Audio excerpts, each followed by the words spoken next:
Hello friends, welcome back to my channel dinner রান্নাঘর। আজকে আমি তোমাদের সাথে একটা রেসিপি শেয়ার করব। সেটা হলো মাছের ডিম দিয়ে, উচ্ছে দিয়ে, আলু দিয়ে আর কাঁঠালের বীজ দিয়ে একটা রেসিপি। আমি বাড়িতে এটা করে খেয়েছিলাম, খুব ভালো লেগেছে।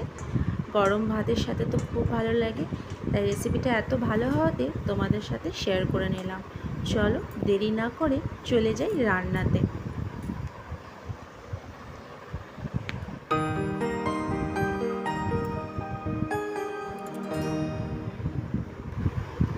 এখানে আমি একটা কড়াই নিয়ে নিয়েছি, তো তাতে আমি এখন ডিমটা দিয়ে নিলাম। এটা হলো কাতলা মাছ বা রুই মাছের ডিম নিলেও হবে, আমি এখানে কাতলা মাছের ডিম নিয়ে নিয়েছি। তাতে আমি কিছুটা জল দিয়ে নিলাম। জলটা কিন্তু মানে সেদ্ধ করার জন্য নয়, একদম পরিমাণ মতো অল্প জল দিলেই হবে। তাতে দিয়ে নিলাম 1 টেবিল চামচ লবণ, আর দিয়ে নিলাম সামান্য একটু হলুদ, শুধু কালার হওয়ার জন্য। তারপরে যখনই দেখব জলটা বেশ গরম হয়ে এসছে, মানে একটুখানি ফুটে এসেছে, দেখতেই পাচ্ছ, সাথে সাথে কিন্তু আমি গ্যাসের ফ্লেমটা বন্ধ করে দেবো। তো এইভাবে কিন্তু আমি সামান্য একটু সেদ্ধ করেছিলাম, জাস্ট আষ্টে গন্ধটা যেন ডিম থেকে চলে যায়।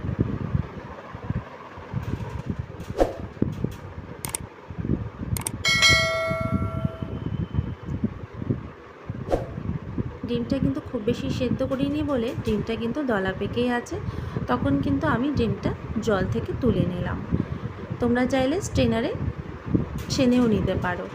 তারপরে দিয়ে নিলাম সেই কড়াইতেই বেশ খানিকটা সর্ষের তেল।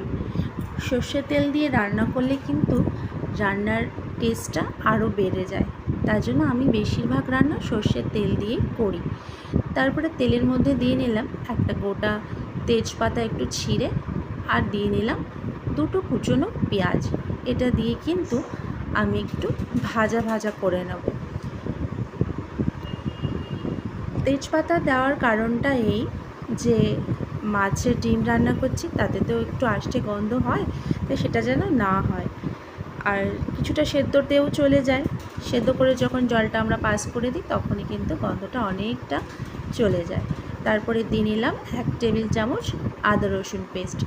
আদা রসুন পেস্টটা দিয়েও কিন্তু আমি ভালো করে একটু ভেজে নিলাম। তারপরে দিয়ে নেবো এখানে একে একে মশলা। এখানে দিয়ে নিলাম 1 টেবিল চামচ লঙ্কার গুঁড়ো, 1 টেবিল চামচের থেকে একটু কম, মানে বলতে পারো হাফ টেবিল চামচ সামান্য একটু হলুদের গুঁড়ো। কারণ হলুদটা আমি ডিমে দিয়েছিলাম, হলুদ হলুদ হয়ে যাবে বলে অল্পই একটু হলুদ দিয়ে ভালো করে কষিয়ে নিলাম যতক্ষণ পর্যন্ত সেটা তেলের ওপরে না চলে আসলো। তারপরে কিন্তু এখানে মাছের ডিমটা দিয়ে নিলাম।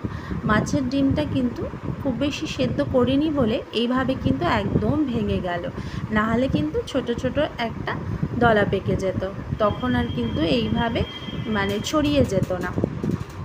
তোমাদের যদি আমার রান্নাটা ভালো লাগে তাহলে কিন্তু অবশ্যই একটা লাইক কমেন্ট করে জানিও। তোমাদের লাইক কমেন্ট কিন্তু আমাকে আরও ভিডিও বানাতে, তোমাদের সামনে রান্নার ভিডিও তুলে ধরতে আরও বেশি উৎসাহ জাগায়। তারপরে কিন্তু এর মধ্যে বেশ খানিকটা কাঁচা লঙ্কা দিয়ে নিলাম। কাঁচা লঙ্কাও কিন্তু অবশ্যই দেবে, দিলে কিন্তু খুব ভালো স্বাদ হয় একটা কাঁচা লঙ্কার। তারপরে কিন্তু উচ্ছে, আলু, কাঁঠালের বীজ আমি কিন্তু এইভাবে ঝুড়ি করে কেটে নিয়েছি। দেখতে পাচ্ছ কিভাবে কেটে নিয়েছিলাম।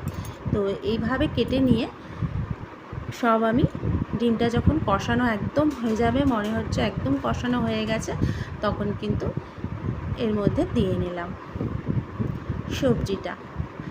যেহেতু লবণ আমি ডিমে দিয়েছিলাম, তার জন্য কিন্তু লবণটা এখন আমি একটু কমই ইউজ করলাম। তোমরা লবণটা চেক করে নেবে কার কেমন লবণটা দরকার। তারপরে এইভাবে কিন্তু এখন কষাতে থাকবো যতক্ষণ পর্যন্ত সব কিছু গলে না যাচ্ছে, শুধু কষাতেই থাকবো এই টাইমে। তোমরা যারা আমার রান্নাটা নতুন দেখছো, আমার চ্যানেলে নতুন এসছো, তারা কিন্তু চ্যানেলটাকে অবশ্যই সাবস্ক্রাইব করে আমার পাশে থেকে যেও। আর বেল আইকনটা প্রেস করলে কী হবে, রান্নার নোটিফিকেশনগুলো সবার আগে তোমাদের কাছে পৌঁছে যাবে। আর যারা সাবস্ক্রাইব করে দেখছো তাদেরকে কিন্তু অসংখ্য ধন্যবাদ জানাই। তারপরে কিন্তু দেখলে আমি একটু জল দিয়ে নিলাম। জল দিয়ে নেওয়ার কারণটা এটাই যে কাঁঠালের বীজগুলো, আলুগুলো সব গলে যাবে, তো সামান্যই জল দেবো।